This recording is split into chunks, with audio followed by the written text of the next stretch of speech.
তোমরা যারা এইচএসসি ২০২৬ পরীক্ষার্থীরা রয়েছ, তোমাদের পরীক্ষার রুটিন অবশেষে তারা প্রকাশ নিয়ে শিক্ষা বোর্ড জানিয়ে দিয়েছে।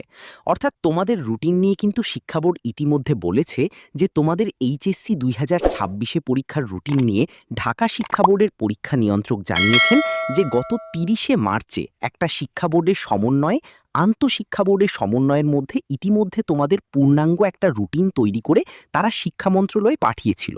অর্থাৎ তোমাদের রুটিনটা তারা ৩০শে মার্চে কিন্তু তৈরি করে ফেলেছে এবং এটাকে চূড়ান্ত করে তারা কিন্তু শিক্ষা মন্ত্রণালয়ে পাঠিয়েছিল, যেটা ঢাকা শিক্ষা বোর্ড জানিয়েছে।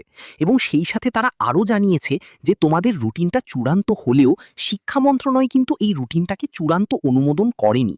অর্থাৎ শিক্ষা মন্ত্রণালয় কিন্তু তোমাদের এই এইচএসসি পরীক্ষা যে রুটিনটা, এটাকে তারা চূড়ান্ত করেনি, যার কারণে তোমাদের এই রুটিন প্রকাশ করতে কিন্তু দেরি হচ্ছে। তবে শিক্ষা বোর্ড থেকে কিন্তু তাদের রুটিনটা তারা চূড়ান্ত করে দিয়েছে শিক্ষার্থীরা। এক্ষেত্রে তিনি জানিয়েছেন যে এইচএসসি ২৬ পরীক্ষায় এবার সবথেকে বড় পরিবর্তন এসেছে। এবারই তোমাদের এইচএসসি পরীক্ষায় একটা ঐতিহাসিক পরিবর্তন আসতে যাচ্ছে, যেখানে প্রথমবারের মতো এবারই দেশের ৯টা শিক্ষা বোর্ডে এবং কারিগরি ও মাদ্রাসা মোড মিলিয়ে মোট ১১টি বোর্ডে কিন্তু একই প্রশ্নে পরীক্ষা হবে। এর আগে কখনোই এইচএসসি পরীক্ষা কিন্তু সব বোর্ডে একই প্রশ্নে পরীক্ষা হয়নি, যেটা এবার কিন্তু প্রথমবার পরিবর্তন হচ্ছে এইচএসসি পরীক্ষাতে। তো এখানে তোমাদের এইচএসসি ২০২৬ পরীক্ষার রুটিন কত তারিখে তারা দিবে?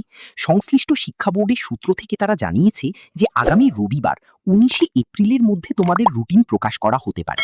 এবং সেটা তারা আরও জানিয়েছে যে বৃহস্পতিবার ১৬ই এপ্রিলেও তোমাদের রুটিন প্রকাশের সম্ভাবনা রয়েছে। অর্থাৎ ১৬ই এপ্রিল না হলে ১৯শে এপ্রিলে তোমাদের রুটিনটা চূড়ান্ত করে দেবে, এটা তারা জানিয়েছে। আর রুটিন প্রকাশ হওয়া মাত্র আমরা তোমাদেরকে সেটাও জানিয়ে দেব।